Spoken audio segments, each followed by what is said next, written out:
when people say to me, how do I have your energy? I'm like, be you. Let me walk you through the pathway where you are 100% being yourself, where you are 100% living life on your terms, where you are 100% living like what I call the KAPOW life, connecting to your message, being authentically you, living a purposeful life, taking ownership for stuff that you need to take ownership for, to live that wealthy life that you want. And wealth can mean whatever it means to you.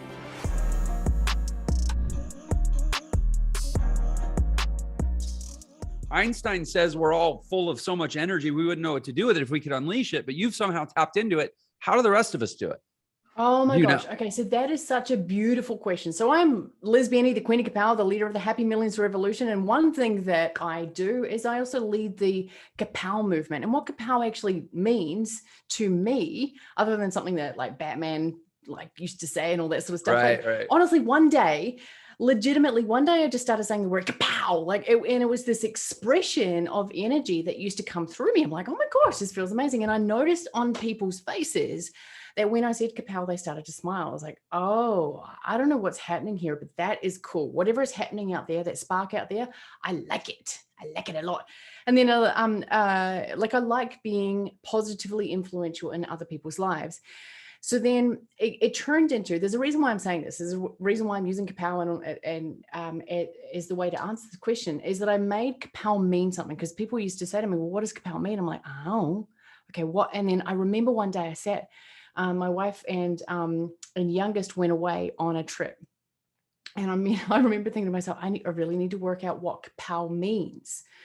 What can I be the leader of? Like Liz Benny, the Queen of KAPOW is amazing, but what does it mean? There's got to be some depth here. And there's a reason why I'm saying the word depth. There's a reason why I'm using this. So I hope everyone is listening right now, because I'm a coach myself too. And a lot of people, I literally walk them through the transition of going from feeling a little numb and feeling a little unsure, and then connecting and then becoming. And that's part of the reason why I'm saying this, is because my wife and the youngest, they went away, and I'm like, I really need to work this out.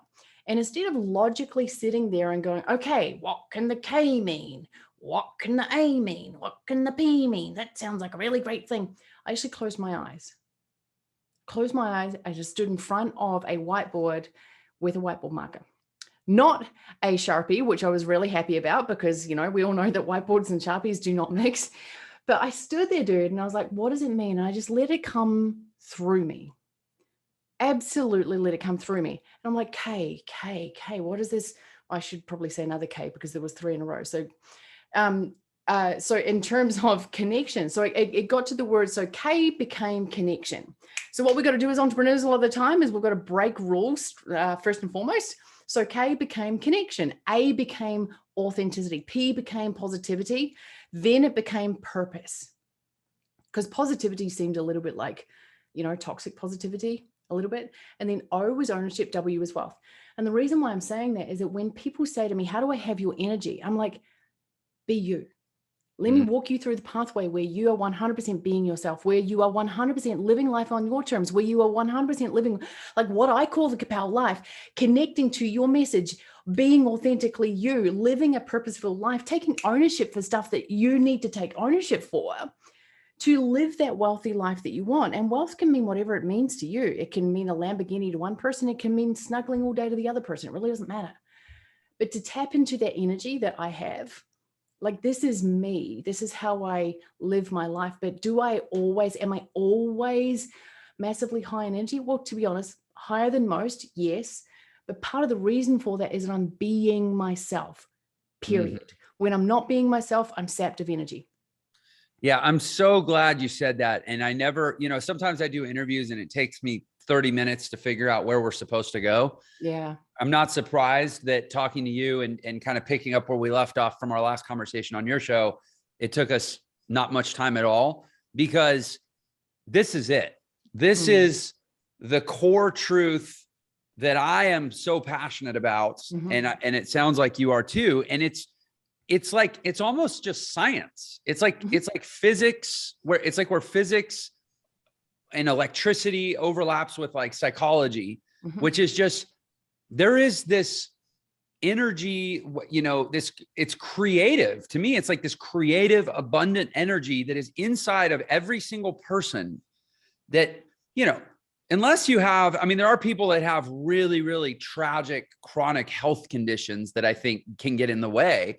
But absent something like that, and even many times probably inclusive of something like that, that can be a symptom of something else. Like when you get true to yourself, it unlocks this explosion of energy. And I have experienced that in my own life, even to the point where there were people that thought that I was having like a nervous breakdown in 2018, which is when I started the journey that grew into Entra in my company now.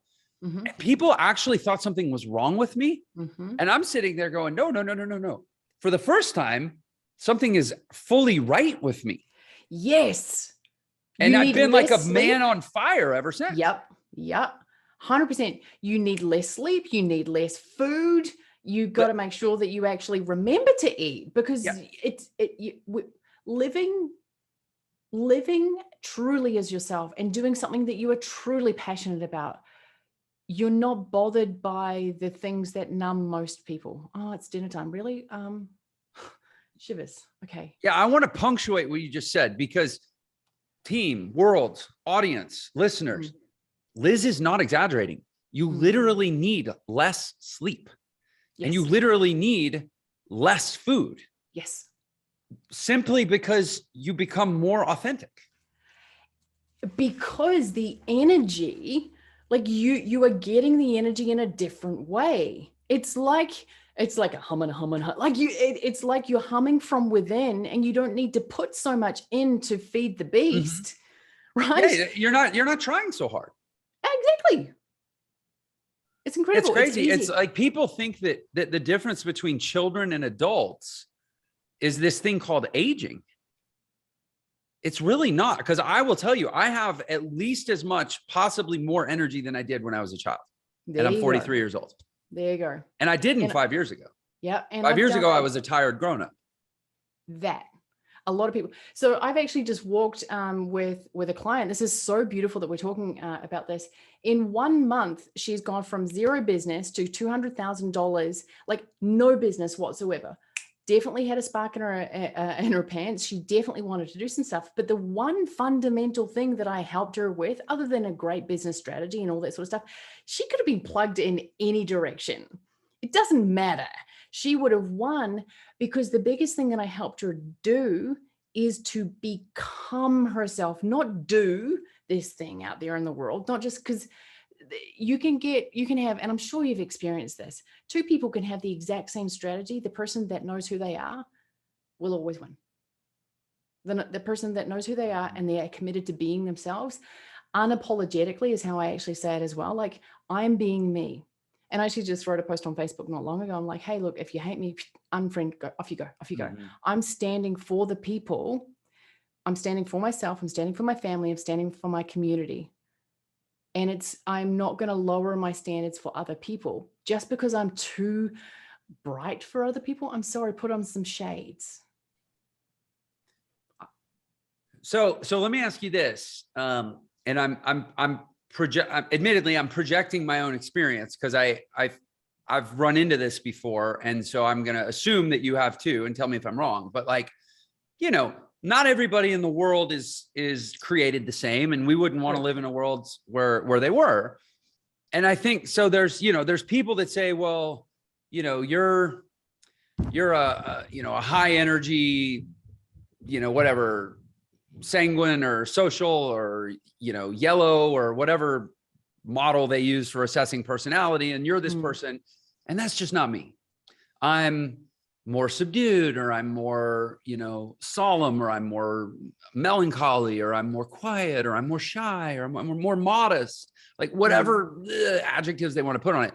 And how do you, and I agree, people are different, but there's still this unlocking that can happen for every personality type. But how do you talk to those people who just kind of have it in their head that they're comparing themselves to someone else, first of all. So saying, well, I'm not that. And which means they're already confused, because you're not telling them to be anyone else. But also they have it like this sort of conviction that they're that they're not capable of doing this fully self-expressed thing that you're talking about? So the very best way for me to describe this is my amazing wife. She has suffered a lot of trauma in her life, in her past. And she learned to be quiet. She learned to be introverted. She learned to be less than. She learned to be inferior. She learned to live life by those rules. And her big thing in life was to be an incredible mom. And she is an incredible mom. And I know that we spoke about trauma, and we spoke about therapy on the Happy Millie show when you were on my show. And to that point, I honestly feel like everyone has the ability to live 100% true to themselves. And when people step into themselves by virtue of releasing the past baggage that is not for them anymore, everything changes. You just watch, like, people's energy goes up. My wife, she's just recently gone through some incredible trauma release stuff. And I'm talking like, wow, she literally needs half the amount of sleep that she did before. And she used to tell me, oh no, I've got to get my 8 hours. And it was this thing, like, I'm a person that gets 8 hours, and there's rigidity around that. And I only eat this way. My body only, and there were all these rules. Whereas now there is this fluidity because she is her. And I'm getting to watch the most incredible person blossom because she's unlocked herself from her past that is not for her anymore. She learned the lessons from her past. And I honestly believe that when people say that they want to be like me, I'm like, no, you don't. Number one, there's only room for one of me. Number two, go be you. It's the biggest disservice to anyone to try to be like someone else. And people have come in and gone, oh, Liz, you've made millions of dollars in webinars. If I just do my webinar the same way as you, I'll make $1 million too. I'm like, let's maybe you do a webinar like you at your peak potential, and then you go do you.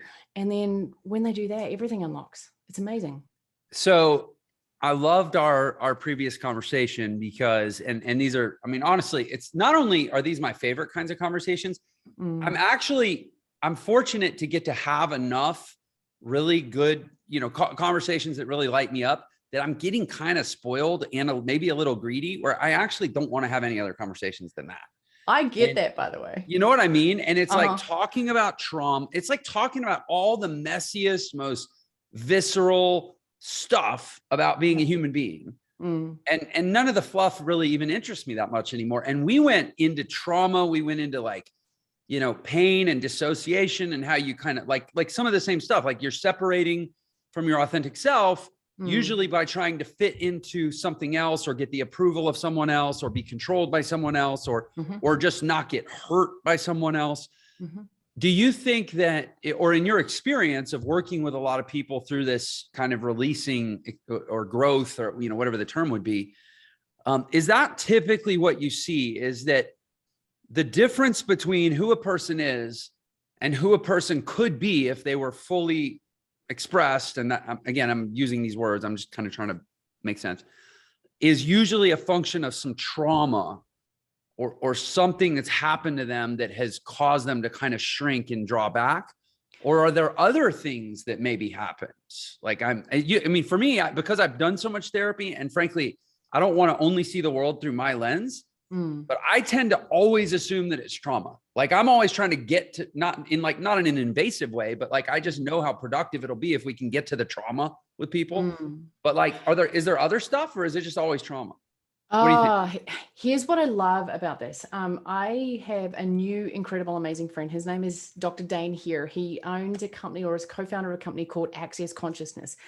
And it's amazing. Him and I were talking about trauma, and trauma can literally be, I think we need to be careful about the use of the word trauma, because we don't want to assume that trauma means the same thing to every single person. But so for my wife, she was molested as a child. That's extremely traumatic. For me, I may have been, there's some stuff there, I'm not sure. And I'm still working through that stuff myself.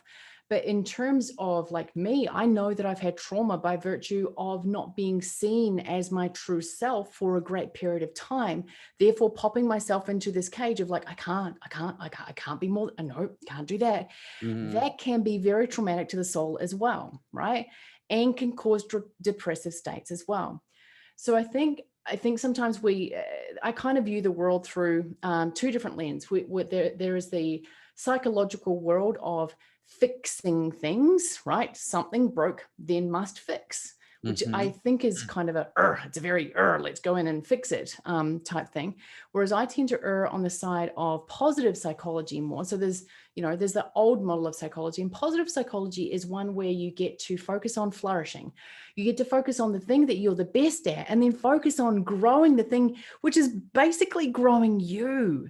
So I think that what I'm trying to say here is, yes, it can be trauma, but trauma can also be as simple as not being yourself. That can be traumatic as well. Does that make sense? Yeah, it does. And I agree with you. I think we have to have a very malleable definition of trauma. Yeah. And I do think also too, I mean, gosh, there's societal stuff. There's environmental things. I've been through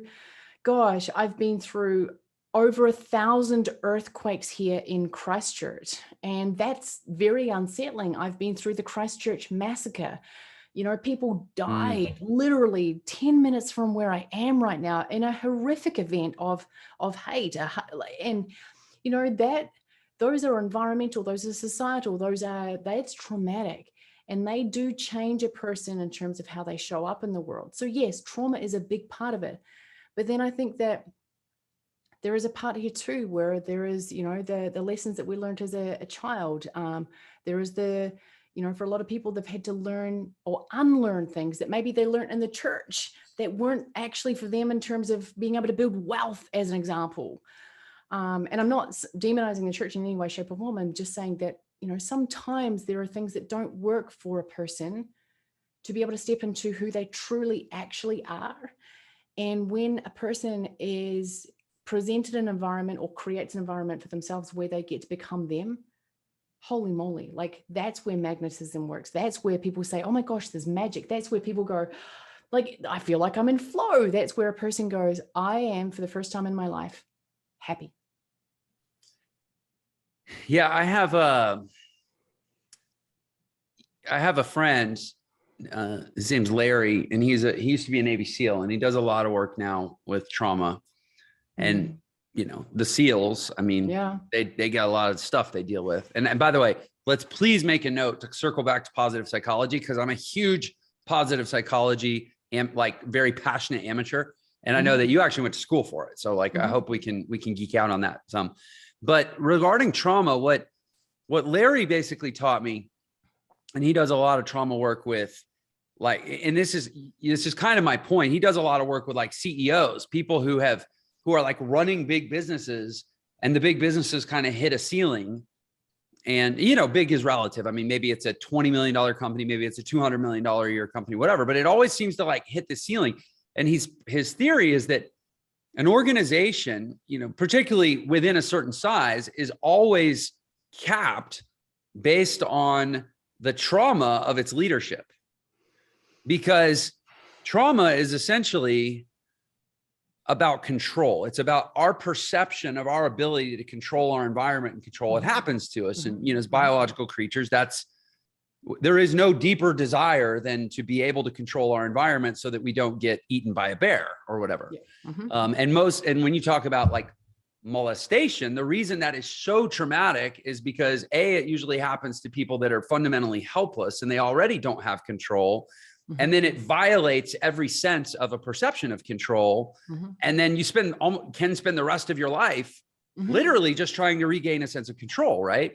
But that's always what it's about, is it's about our control and our perception and our ability to control our environment.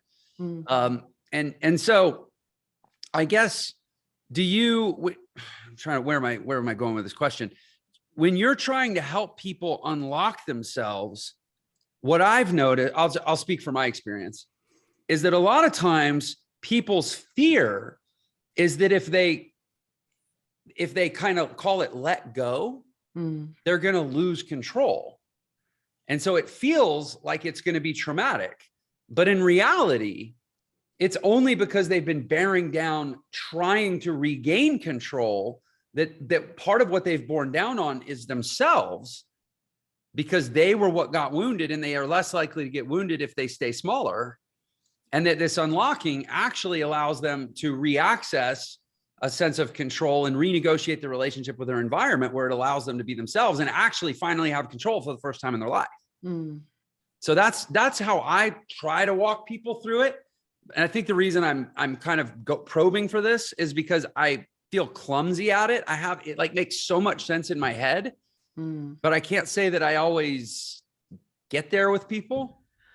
So maybe like, how do you navigate people through when they think that they're staying safe, but really safety is in actually letting yourself out, if that makes sense? Yeah, 100%. So I think about this person that I've just walked through this, and the lightness that she's showing up in the world with is amazing now. Like I'm beaming. She actually can't stop smiling. Whereas in the past, it was a very masculine type approach to how she was doing life. And you could feel the walls up around her just through Zoom. Like you could, it was like, wow. So I think for me, in that type of situation, when I know what a person wants on the other side, as in the logical experience, they come to me and they go, I want to create ABC over here. I'm like, cool, awesome. And she actually said it on the interview that I did with her yesterday. She said, I was expecting on my very first call with you we were going to be talking about strategy. And she said, and it took me about 2 minutes and I was bawling my eyes out because you went straight in.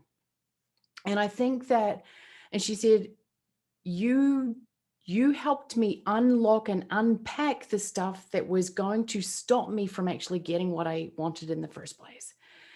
And having worked with so many different people, and I've done the logical business only, and I've done the life coaching side of stuff as well throughout my 20 years doing this sort of stuff. And I now know that in order for a person to get the financial freedom, the external things that they say that they want, I, as a coach, I, as a person that is helping them on their journey, must create a safety for them to be able to unlock and release the reins a little. It gets ugly because sometimes it has been very ugly, but it's in that creating a safe environment for that person, because whilst they're out of what they were and whilst they're walking towards who they are seeking to become, that is a really ugly journey for people.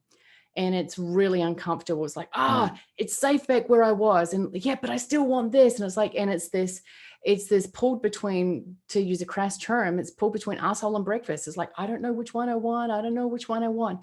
And then as it, doing what we do, it's about creating that beautiful environment of safety for them to transform and become, because that's the lobster shell. Right. It's a horrible journey. So I think honestly that for me, you said, how do I do it? Love them, help them become them. That's it. Like, see them for who they are and see them for their potential, and then hold a space for them to become that, because not many people have ever been seen for who they truly are. And I think that that's one of the biggest things with entrepreneurs who are not winning in life and not winning exteriorly, like as much as they want to be, and they haven't got the is because no one's truly ever seen them as the hurting person that they have been, and how much of the weight of the world they have on their shoulders. And if you can just help a person get the weight off and step into themselves, it's easier for everyone. I love, first of all, I love what you talked about, how the journey from where they are, which feels safe because it's got a lot of time spent building the fortifications. And then this other place where they want to get to that seem, from afar looks like, oh, that'll be safe. Once I get there, I'll have the money, I'll have the lifestyle, I'll have the freedom, I'll have the relationships I want. But like from here to there is like treacherous. And by the way, this is like every great story ever. Ever written. This is the reason we read the books we read. This is the reason we love Lord of the Rings. It's the reason we love Never Ending Story, I'm dating myself, but it's the reason we love the things we love, because they're the stories of people getting from this safe to that amazing and slaying all the dragons in between, because that's actually what we all deeply want for ourselves. And I love what you said about creating this this safe space for them to be able to go through that with. And I'll say this, you have one kid? Two kids. Okay. So one thing I have really, really gotten into for whatever reason lately is, so I have a 5-year-old girl, Stella, and she's super weird. Like, I mean, kids are weird. Like, and actually you were weird. I was weird. Like, we were all weird when we were kids. And to realize that and Stella's especially weird. I'll just say like, she's really like OCD and kind of like has to have things a certain way. And those ways don't make sense. And she gets super fixated on them and whatever. And to remind myself, I am just as weird as her. I'm just a lot more shy about it now. And it never actually changes. We just pull it in.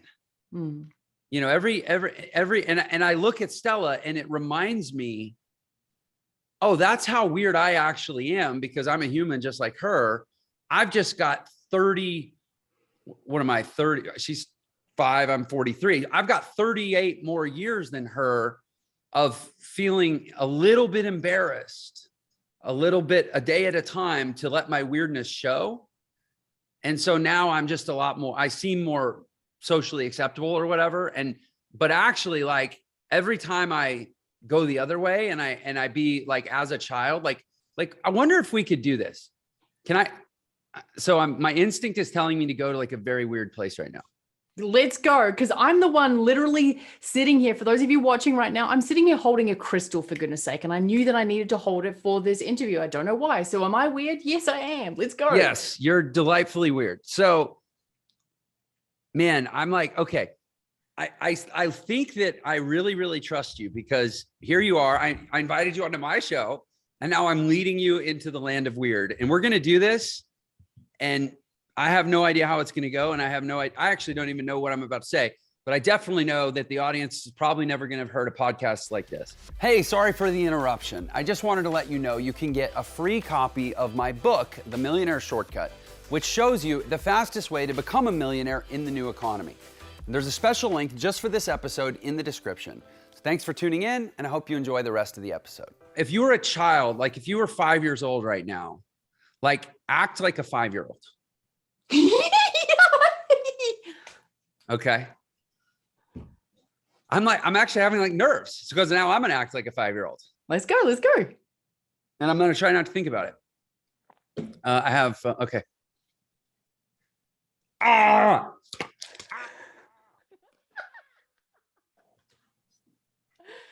Okay, your turn. We're going again? Yeah, let's do it again. Another round. Like, I want to let me set a little context here. I feel like I'm seizing this opportunity in a public, unedited, unaudited format that I know is going to be seen by many, to prove to myself that I am willing to let my childlike weirdness show, because I am so fucking sick of living like a safe adult. There we fucking go. Now I'm going to jump back into the child now. Do you want to have some of my Play-Doh? Here's my Play-Doh. I literally have Play-Doh in my freaking office, dude. Like, okay, I love it. Keep playing with it. You don't need to explain it. Keep. I'm going to make a snail. I want to see the snail. You want to see a snail? I want to see the snail. I don't want to make a snail no more. I'm going to make a snake. It looks like a Cheeto. You should eat it. Nice, nice. Okay. Hold on. Let me see. I can't see good. It's closer. Can you see? Ah! I'm going to make something. You have to see what it is. Wait. What? Show me. I'm going to be very funny. Are you ready? I'm ready. I'm just going to be putting wires up my nose while you do that. I made something funny. It's like a carrot with balls. And cut. That's the scene. Here's the thing. Do you want to know something, dude? Tell me. I love that you went there, because a lot of people don't go there. On my coaching calls with my clients, and we do, like, we're talking really high caliber, amazing clients. We play. We talk about dick. We talk about balls. We talk about poo. We talk about fun stuff. We talk about, like, because here's the thing is that why does business have to be so freaking revenue, awards? No. Like, does that make you feel good? Does it make you feel gleeful? No, let's laugh at the stiffiometer that goes up every single time you make some freaking more money. Ka-ching! Look, the stiffiometer went up. I mean, I literally developed the stiffiometer for one of my clients who was like, Liz, I want to have more fun. I'm like, cool, let's go. Mm-hmm. He's very sex driven. I'm like, well, look, let's have the stiffiometer. Anyway. I love it. I love, I mean, this is what I'm after. Hold on. I'm like, now my adult is kicking in. I'm like, oh, I made a mess. I have to clean it up. I'm kind of with you. It's like you reach a point in life where it's just too damn short. Dude, to not do you know how many days yourself you have until you're dead? Every second. Yeah. You're dead soon, and so am I. I'm 41, coming up 42, and I live in this world right now of, holy crap, I really am dead soon. Like, I've only got a certain period of time left to really experience living life. And I'm not going to sit here in front of the computer for the rest of my freaking life. What do I want to do? I want to walk up mountains. I want to do 29. It's this Everest thing where Jesse Esler, Sarah Blakely's husband, put it together. And like, I want to do that. I want to experience as much of life as humanly possible. And that means that it requires me to be a certain version of me. Otherwise, all I get is more money in the bank. And what? Like, why not do both? Why not do it all? Well, and here's the thing. So, you mentioned when you came on, when we were talking before we hit record.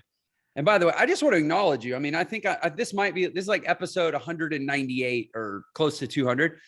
Not only have I never had pure play on a podcast, I don't think I've ever had a guest where I would have felt safe, and maybe I'm changing or whatever, and I wouldn't care. I don't know, but that was a very unique and special moment for me. And I want to acknowledge you for creating that space for me. But also I'll say this, and this is why I'm not like internally mortified right now, because I do have a business to run. I actually have a big company. I'm like the public face of a big company. Why am I not embarrassed or worried that someone's going to see this and be like, oh no, I can't buy from them because the owner's weird or whatever. You talked about having it all. Mm-hmm. My experience now has confirmed that people are so tired of living bottled up that when they get, and this explains your success, I would suspect, that when they get in proximity to someone that isn't living like that anymore, it is so magnetic. Yeah. And it's not everyone is going to be for everyone. Someone might be drawn to you. Someone might be drawn to me, but it's never going to be wrong to be authentic and carefree and stop playing it so safe. Dude, I literally have said to my wife more and more over the last little while, dang, we need a show. Like, we need a film crew following us around because we laugh so much. We're so stupid. We do so many jokes. Our day is laughter. Like, and here's the thing. There's shows like that, if you think of like, let's take like Impulsive, right? Like Jake Paul's show. He's not worried what anybody thinks. They're just having a blast, right? But you and I are entrepreneurs. You and I own businesses. And there's this tendency to think that your credibility as a business owner depends on your seriousness. I want to speak to this for a second because I went through this. And for anyone listening and watching this right now who's like, yeah, but I don't know how to, like, I don't know, how do I build a credible business, playing and having fun and also doing the serious, but also joking. But then where is too much joking and people start to frown when they start to try to work through that part there.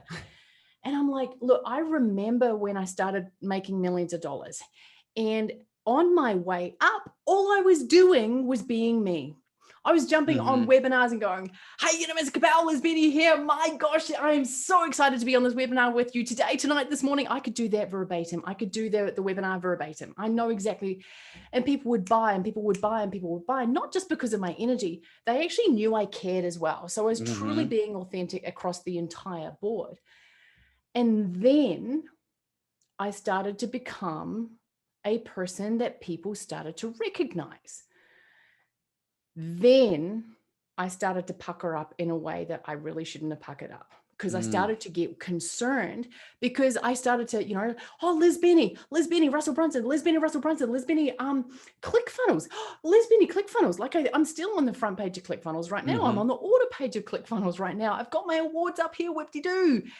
Here's the thing, is that I spent so long underneath the wing of something that was part of me and part of my story, but wasn't my complete story.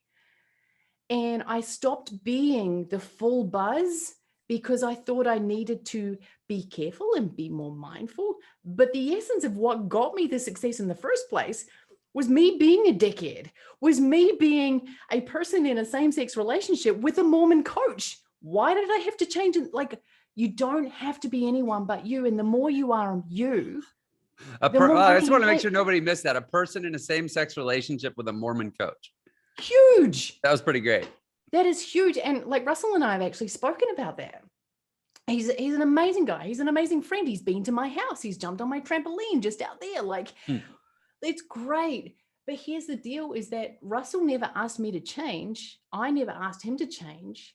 Yet we put these things in our mind that we think we should, because of certain things that are just absolute horse shit, right? I used to think, oh, I can't do that because, it might offend Russell. Well, I never offended Russell in the first place. Yeah, it is so profoundly true what you're saying. And it is so profoundly timely. And it is exactly why God or the universe or whatever anybody else wants to ascribe it to put you on my show right now, because this is what I need to hear, because I have been going through exactly what you're describing, and I've been coming out of exactly what you're describing, which is why I've been doing these lives lately where I seem like a crazy person. And we create this pressure where and gosh, if we can just save one person from it, it'll be good work well done, right? Like 100%. Like, when you start to unlock yourself, amazing things are going to happen. And as those amazing things are going to, yes. Go ahead. Well, I was just going to say, I really wanted to take the opportunity to lovingly correct you, if that's okay. This might sound like a judgment. You said, or I seem like a crazy person. Well, to me, you were seeming like an authentic person. And if authentic equals crazy, then I will be crazy every freaking day. Thank you very much. Like, yeah, you're right. It seemed like a person that isn't like most people, or isn't the square peg or the round peg or whatever. Yeah, no, you're totally right. A clockwork orange, Anthony Burgess would have called it. No, and as you start to unlock yourself, thank you for the correction, by the way. I don't feel corrected at all, or in any negative sense. Amazing things will happen in your life. And then, because, and this is where I think trauma, this is why I keep coming back to trauma. Trauma is about a perception of control and a sensation of risk. And as your status changes, or your situation changes, or frankly, as all your dreams, hopes and dreams start to come true, it starts to feel so unfamiliar that you actually start to feel unsafe. And like you said, and then counterintuitively, but instinctively, you'll actually stop doing the thing. You start to reclose the portal or whatever. And it's like, fuck, no, you should be doubling down. And when you look at the most successful people, they're the ones who were able to keep pushing through the next level and the next level and the next level, doubling down and continuing to grow and expand. And it's like, and I just admire so much whether it was the I don't know, the perspective or the knowledge, or if it was just an unabashed carefreeness, but to not let yourself shrink back is hard. Yeah, totally. And I think too, in this day and age, people are so bored with the norm. And the people that poke their head up, and New Zealand Mm. is a different environment. Like the tall poppy syndrome Tall is poppy syndrome. absolutely. I have a friend from Australia who tells me about it all the time. She's like, you Oh would be yeah, getting whacked all the time in Australia. yeah, totally. And I was raised Presbyterian as well, which is a very like, must be humble. Don't put your head up. Like, just don't do that. But you know, I think the biggest impactful, the most impactful times in my entrepreneurial career are the times when I've done the thing that was probably the most courageous and at the edge of. This is why I didn't give a shit. Like when you asked me to be like act like a 5-year-old, game on. Like I don't care. Right. I don't care. I genuinely don't care. I made a dick and balls out of my Play-Doh, for goodness sake. I mean, who does that? A person who is uninhibited. And I think that that's what people truly actually want in this day and age. And I remember having this proven to me. And when I stood up on stage speaking at Funnel Hacking Live, and I remember for about 3 months beforehand, I had imagined myself being shot. And in my mind, shot up on stage, as in physically, like gun pointed at me, shot. And not just filmed, okay? And the reason in my mind for that was based on probably some past trauma. But my mind had said, right, in the United States, there's these blue people and then there's these red people. And I don't know much about US politics, but I think that half of the people don't like the nature of my relationships. So they're probably not going to like me up on stage. They're probably not going to like me saying the words my wife, because then they'll go, oh, she's one of them. So in my mind, I'd created this story about how half the audience is not going to like me. And some crackpot up the back of the thing is going to pull out a gun and shoot me. Don't know why. I don't know why, but that was just a fear that came up. I remember standing up on stage and I can say this with humility and also with honesty that, you know, the Funnel Hacking Live events are absolutely like they've changed over the years, but they've turned out to be a big event in the internet marketing industry. And I remember being up on stage and at the end of my speaking, at the end of my 47 minutes that I got, everyone stood up and I got a massive standing ovation and people were crying. I'd been that raw, real and honest with the entire audience because all I wanted to do was change one person's life, just one. I didn't want one person. Like if I could save one person from going through the bullshit that I put myself through, then my trip to the United States and my getting through my fears and standing up on stage was worth it. And then I had this thing of like, all of a sudden, all these Mormons and all these Christians and all these, you know, like all these people who I'm like, wait, aren't you supposed to hate me? And of course, this is old programming now. I don't believe in any of this now because I had to walk through that journey myself. The courage to be yourself in the face of potential ridicule, that is the biggest thing that has made me live the most successful, the most out there life, and being able to walk through that fear with that fear. I'll continue to do that for the rest of my life. I'm sorry I wasn't there. I've been to Funnel Hacking Live, but I wasn't at the one where you spoke. So good. But no, I really, really resonate with what you're saying. And I'll share, and I know this is supposed to be me interviewing you, but I feel like we're just two peers having a conversation, and I appreciate that. I'm good with this. This is how it's supposed to be. It's fine. We, you know, as I'll tell you, one of the things that's challenging as you grow a business, as I've grown a business, is, you know, there's different stakeholders in a business, right? Mm-hmm. Like at first you get comfortable being yourself with yourself. Mm. I think I actually got okay with that pretty early on in my life. Then you get okay being yourself with, let's say, and I don't know which one comes first, but there's like the public. Mm-hmm. And then there's with your customers, which is a subset of the public that actually pays you money for stuff. Mm-hmm. And what I have found is the hardest set of stakeholders to be myself with is actually my coworkers. So like I got okay being myself with myself. Then I learned how to be okay myself with my public. Then I learned how to not filter myself. Just because somebody paid me money for something didn't mean they wanted less of me or a different version of me. But the biggest challenge for me has been with my team. people that have ascended at some level, they have bet on me, or they have bet on the business that I represent for their livelihood to feed their family. And somehow it keeps getting in my head that I need to, I owe it to be, I need to be more mature and professional for them because I'm representing all of us. And I keep reminding myself that they didn't sign up for boring Jeff, you know, but I don't know. That's the one that's been the hardest for me, particularly as, and I'm curious if you've experienced this, when you bring people into your business, because I think you reach a point in business where the way you grow and the way you level up is you bring in people that are smarter than you, or they're better than you, or they have specific competencies that far exceed yours. And then there's almost this insecurity. And for me, I'm at the point now where I have most of the people, at least, especially my executive team, my company, they have way more experience than me. They're like, I think they're like way more qualified than I am to like run a business. But I'm like the fucking degenerate that got us here. And so I get, it's like, I have to learn to, I'm having to relearn to not care all over again. And it's so freaking frustrating and humbling, because I kind of want to be at the place where I don't have to relearn that lesson anymore. Does that make sense? Mm-hmm.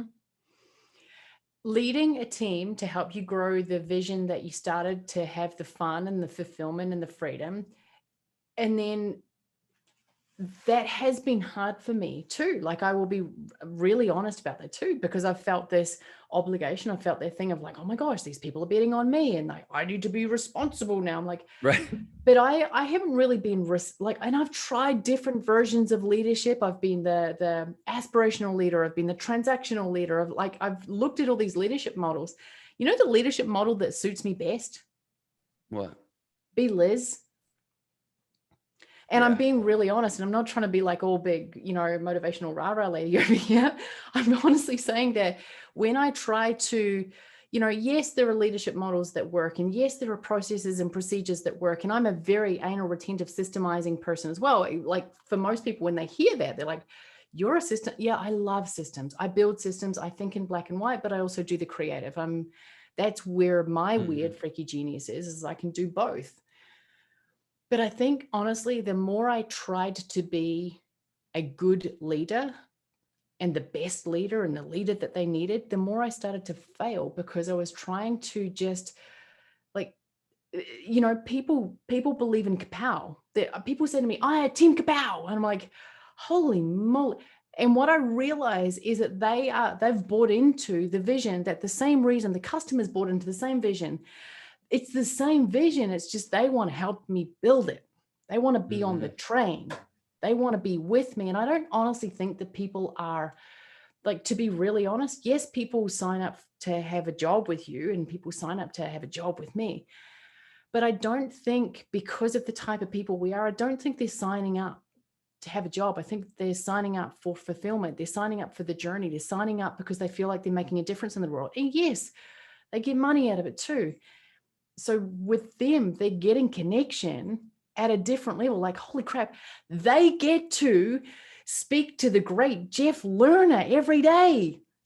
Like, how many people would love to be able to do that? And I've realized that my team love team meetings with me because I'm an ass. I'm a dick, and it's fun.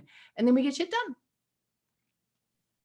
Our 10th core value is we have fun and we get shit done. And you know, as a perfect example of what we're talking about, that's our 10th core value. We have fun and get shit done.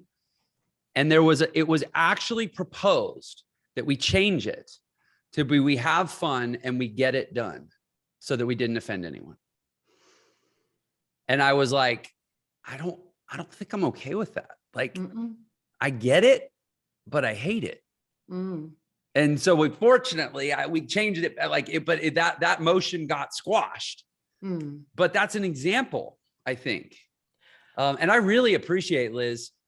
And you're right. People don't, and for anybody listening, I can tell you that the vast majority of the audience for this show is entrepreneurial or aspirational entrepreneurial. They're either listening because they have a business and they want to grow it, or because they want to have a business. And I'm saying the majority, not the entirety. But I think that you've nailed it, that because I think one of the big question marks in the world today around how to grow a business, how to start a business, especially, or even how to grow a business, because we live in a world that's so big and so crowded, and in any category, unless you're really truly creating a very unique category, there's probably already a leader in your category, right? And what's going to set you apart isn't going to be because you're better, you're more professional than the biggest leader in your category, or because you're more mature than the biggest leader in your category, or because you feel you're different. It's going to be what makes you completely off the wall and different that gives you ultimately your competitive advantage in whatever your category is. And to realize at some level, especially as a startup, that might be the only shot you have, is to be really out there. 100%. Okay, so to that point, look, I love this. I love how raw, real, and honest we're being right now, and I hope that this is helping at least one person. That's my goal. One person. I know one person it's helping a lot, so thank you. But hopefully it's two. So like my wife and I, we for a long time, I've wanted to build out a brand around KAPOW fitness. So we've got kapowfit.com. And I wear a lot of fitness stuff. Like for the most part, I'm wearing fitness stuff, much like what you're wearing right now. Alex Sharfin does it as well. If you know Alex Sharfin, like it's just be comfortable, be you. And I've had this vision and this idea of KAPOW Fit for a really long time. We're KAPOW, W-E-A-R, we're a KAPOW, and then W-E-R-E, we are a KAPOW. So, I mean, my mind is going and it's absolutely amazing and it's lots of fun.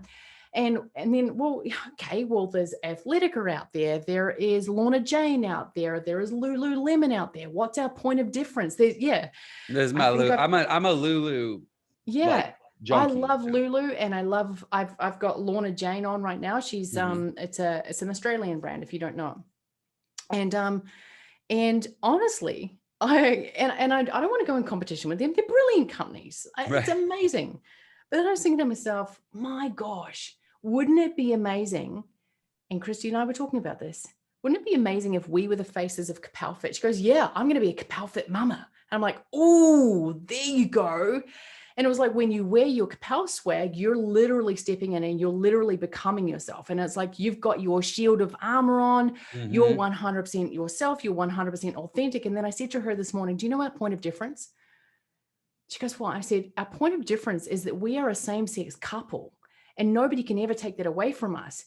And that is polarizing the market. That is different. That is weird. That, oh my gosh, how much easier would it be? Oh yeah, KAPOW Fit with the two chicks. It's so much easier to remember than, oh yeah, KAPOW Fit. No, the two chicks, they're leading it. They're wife and wife. And there's so much more of a story around that than just a blimmin' name. Does that make sense? Yeah. Well, yeah. I mean, at the end of the day, you're never going to be remembered for what makes you like anyone else. Exactly. Yep. Yeah. I think, by the way, since we're on these subjects and I feel like we can probably talk about anything, I noticed you refer just so sort of casually to your wife. It seems like so many same-sex couples refer to their partner. And they don't call them husband or wife. Is there a thing there, or am I just reading into something? Oh, I don't know. Like, I think I was talking with someone yesterday and they said partner. I was like, cool, whatever. Like some people, I'm genuinely like married. So I say my wife. Like, oh, so maybe it literally is just, so it's like, did they actually go get legally married in a place that allows same-sex marriage legally? So before we were married, I said, partner. Christy, my partner in crime and partner in life. Gotcha. Okay. Yeah. See, when you're a cis heterosexual white male, nobody ever pulls you aside and teaches you these things. I'm just like walking ignorance. So I try. At least you're not arrogant. Like you're open. It's good. No, why the hell would I ever not want people to be happy? There you go. What, like, and actually, I live in Utah. Utah is not known for prioritizing people's happiness over their compliance or their conformity, or they're following of certain rules, or they're following of certain societal norms. And I just like, and here's the thing, our house is where kids come to be themselves. My wife is who kids come to talk to about things that they can't talk to their own parents about. Yep. Like it doesn't work for anybody out there who thinks that moralizing and control works. The only thing it does is drive wedges. Yeah. In what should be really wonderful relationships. Yep. I completely agree. We veered far off course, although perhaps we're right on course. I think we're right on course. Right on course. Hey, so Liz, I know we're actually many minutes past when we were supposed to stop, and I just want to respect your time. I'm like loving every second of this. I'm good. Can you tell me what you said? One thing before we hit record that I want to touch on, and then actually we do have to wrap because I have to be home. Literally, I mentioned my 5-year-old girl. She's basically waiting. You know, she's like going to be like, "Where's Dad?" She will refuse to go to bed. I told you she's OCD. I have to go home. I have to set first it's a 4-minute timer. And we played, because I told her, Stella, we have a 10-minute ritual, basically 4 minutes of playing dolls, 6 minutes of tickling her back. And then she insists on a bonus minute, but a bonus minute has to be longer than a regular minute. So I told her it's an 80-second minute. So I have an 11-minute and 20-second ritual that I have to do with her, or she will not go to sleep. So that's a peek into my weirdness of my family. But you talked about something before we hit record where you're like organizing, and I thought it was genius. So I want you to share more about it. Like, it's like a combination of like a mastermind and like a transcontinental trek. Can you like talk more about that? Because it sounds epic. Totally. So I've gone through quite the journey over the last 6 months to really start to step up and own my power in this entrepreneurial world. And I'm committed to redefining success for high achievers. That's who I am. That's what I'm absolutely committed to. And I honestly believe that there's not much fun in the entrepreneurial game. Like maybe people go to these masterminds, maybe they go to these things and they have a couple of days away and then they go back home. And then they get what I like to call like mastermind hangovers. I'm like, no, like, and then they go back into the same kind of old patterns and So anyway, so I was like, what could I do as a New Zealander who loves America, by the way? I literally have the American flag up on my wall right now. There's no New Zealand flag up there, just the American flag. You're one of 7 people outside America in the world that has an American flag in their house. Thank you. We appreciate it. We need all the love we can get right now. I used to be a chauffeur in Colorado. I've driven Michael J. Fox. I love America so much. I really, really do. So then for me, it's like, well, I want to have more fun in the world, and COVID is starting to, dissipate in a really cool world. And New Zealanders are allowed to come back into New Zealand now. If we leave for 2 years, we couldn't get back into our country. So I'm putting on this thing called the KAPOW Freedom Tour. It's going to be absolutely cool. We're going to be going from one side of the States to the other side of the States. And I'm going to be putting together this incredible group of masterminding entrepreneurs. We're going to be giving back to charity. We're going to be doing cool events. We're going to be doing cool challenges from one side of the States to the other side of the States, masterminding people's businesses, changing stuff, having as much fun, financial breakthrough, just why not? Life is so freaking short. So it's probably going to be for people making at least 500 to $1 million per annum. Just to get if you're just listening to this, folks, get your freaking income or business revenue up to at least $500,000 a year so you can go do this, because it sounds amazing. It'll be cool. I can't wait. So it'll be on the website on lizbenny.com, or I'll be putting some great communications out about it too. Yeah. So you mentioned the website, lizbenny.com, which it looks like you've had redone and it looks freaking fantastic. Where else can the world go get more of your awesome KAPOWness? Oh, so if people want to really be able to step into a different world of creating business from like beyond the awards, beyond that sort of stuff, and really starting to build a business that makes them happy, go to kapowfreedom.com and then just sit there and turn off Netflix and just hear the real story. Like I am raw, real, and honest. And if you want to know what it's like to build a business through trauma, through all that sort of stuff, there's a webinar there for you to watch. And when people give me feedback on webinars, they're like, holy crap, I don't know if I've ever seen a webinar where someone's been truly honest. And that's that webinar, kapowfreedom.com. kapowfreedom.com. All right, we'll put that link wherever this appears, podcasts, platforms, YouTube, etc. And social media? I know you're on there because I follow you, but how Yeah, do they so get it's there? just at Liz Benny on most of the socials. Yeah. Cool. Liz, can we stay friends? This is fun. 100%, dude. I think the world of you. You're Well, amazing. it's mutual. No, really. And I know my audience does too. Now, you guys, everybody sees why I'm such a huge fan of Liz. She got me to play like a child on my own show. It was wonderful. Dude, you allowed me to make Play-Doh into things that people probably wanted. That was fun.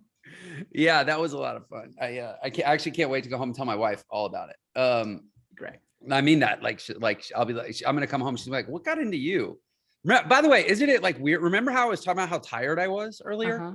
Until this moment, I completely forgot that I was supposed to be tired right now. There you go. There you go. Yeah. Okay. Well, Liz, you're amazing. Thanks for being a guest on Unlock Your Potential. Thank you so much for the invite. I have absolutely loved this. I really I sincerely hope that this has been of service to your audience. I think the world of you. And I just wanted to say to you personally, Mr. Jeff, thank you so much for courageously stepping into a world that could have shunned you, could have told you to bugger off, and could have told you to just go away and be quiet, but you kept going, and you've built such an incredible movement that has changed so many lives. And on behalf of all the people that haven't said thank you to you yet, thank you for courageously standing and leading. If you loved that episode, then you're definitely going to love this one. Check it out. But I definitely am a huge fan of lead with value, lead with value, lead with value. And magically, you're always taken care of.